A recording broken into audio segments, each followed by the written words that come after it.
ગુજરાતમાં મેઘરાજા હવે પૂરા જોશમાં બેટિંગ કરવાના મૂડમાં છે।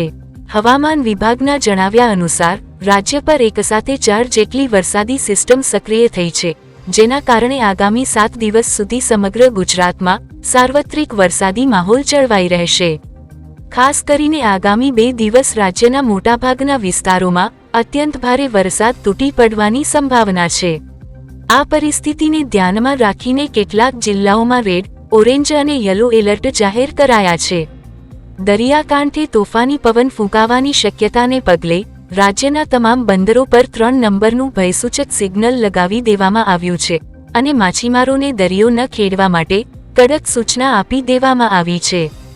હવામાન વિભાગની માહિતી મુજબ હાલમાં cyclonic circulation, monsoon trough, western disturbance અને અન્ય એક ટ્રફ એમ કુલ 4 સિસ્ટમ સક્રિય હોવાથી વરસાદનું જોર વધ્યું છે। આજે ખાસ કરીને દક્ષિણ ગુજરાત પર સિસ્ટમ વધુ સક્રિય છે। સુરત, નવસારી, વલસાડ અને ડાંગની સાથે સંઘ પ્રદેશ દમણ અને દાદરાનગર હવેલીમાં આજે વરસાદનું રેડ એલર્ટ આપવામાં આવ્યું છે। આ સિવાય અન્ય 8 જિલ્લાઓમાં ઓરેન્જ અને 10 જિલ્લાઓમાં વરસાદનું યલો એલર્ટ જાહેર કરાયું છે। આગામી 5 દિવસ સુધી વીજળીના કડાકા ભડાકા, થંડરસ્ટોર્મ સાથે વરસાદની આગાહી કરવામાં આવી છે। આવતીકાલે મધ્ય ગુજરાત અને કેટલાક અન્ય વિસ્તારોમાં અત્યંત ભારે વરસાદની શક્યતા છે।